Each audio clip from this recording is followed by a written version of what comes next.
In my mind, I always envisioned this project would be similar to somebody that had the task of making a hiking trail. In my mind, a person that makes a hiking trail would have an initial survey and an initial plan of the path that they wanted to try to make to see if that would work for the public. And what they would do, they would come out to the site and they would try walking that path, and along the way, they would probably come upon something that was unexpected. That like maybe a rock face was much bigger than they would have thought, and that actually can't be in the final path because that would be unsafe for the public to try. And likewise, in this project, I've come across new data, which is going to change the plan of the project slightly, but in the long run, be so much better for the project and eventually for the people that will use it. And that's what I want to talk about today.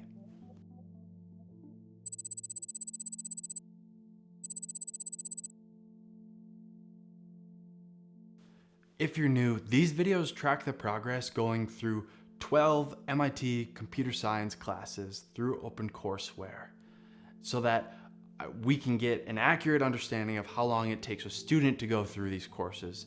And additionally, I want to eventually adapt these courses to feel like Khan Academy courses so that in the end, theoretically, you would have somebody able to go through prerequisites on Khan Academy and then have a frictionless learning experience as they go through Khan Academy all the way through an MIT computer science degree's worth of content and have that all be free. So with that being said, from January 10th to March 1st, that's a long time, I clocked a total of 165.31 hours of physics content, which comes out to roughly 195 minutes per day. And in that time frame, I went through basically all that Khan Academy has to offer in physics. I went through their high school physics class, their AP Physics Class 1, AP Physics 2, and even more of their just extra physics content in their physics library. And I know what you're thinking. If you've been following along, you're like, man, I thought you were done with Khan Academy. You did all those math classes, and now you said that you were going to be doing the MIT classes only. And you'd be right. Last time, I just finished the first MIT computer science class, which was an intro to Python and computer science class. And I was getting ready to take on the next class, which was an intro to electrical engineering and computer science class. Upon looking at that syllabus, I realized, man, I don't have the prerequisites for this. I've never taken physics in my life. So I need to start at a high school level physics class. And since this project really focuses on marrying Khan Academy to the OpenCourseWare content, I wanted to go through what Khan Academy had to offer in physics and see what they had. So I went through basically all of the physics content on Khan Academy, maxed it out the best I could, and now I have a pretty good understanding of what's there. And that's still not enough. Looking at what MIT wants, they want calculus-based physics.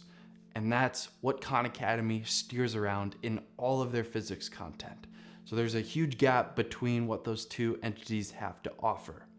And what I'm realizing as well is that if I really want to have this project marry those two things together, the Khan Academy and OpenCourseWare courses, I need to know what both of them have. So the game plan moving forward is we're going to go on a pause on pursuing the 12 MIT computer science courses, and basically all of the Khan Academy courses that I took in math and physics, I'm now going to take the MIT equivalent of those courses. And what that means in the short term is I'm going to take on Physics 1 and Single Variable Calculus through MIT at the same time.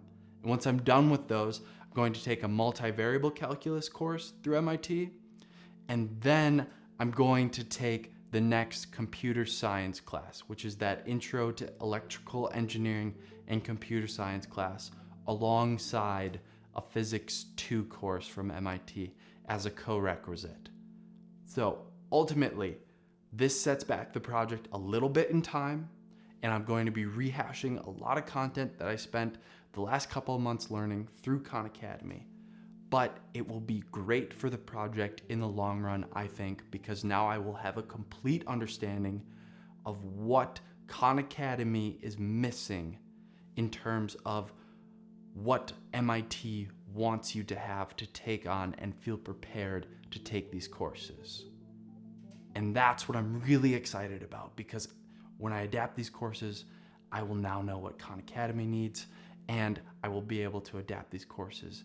And in the long run, the user of this will be able to have that frictionless learning experience, and they won't have the headache of, man, I wasn't prepared for this class. Come on.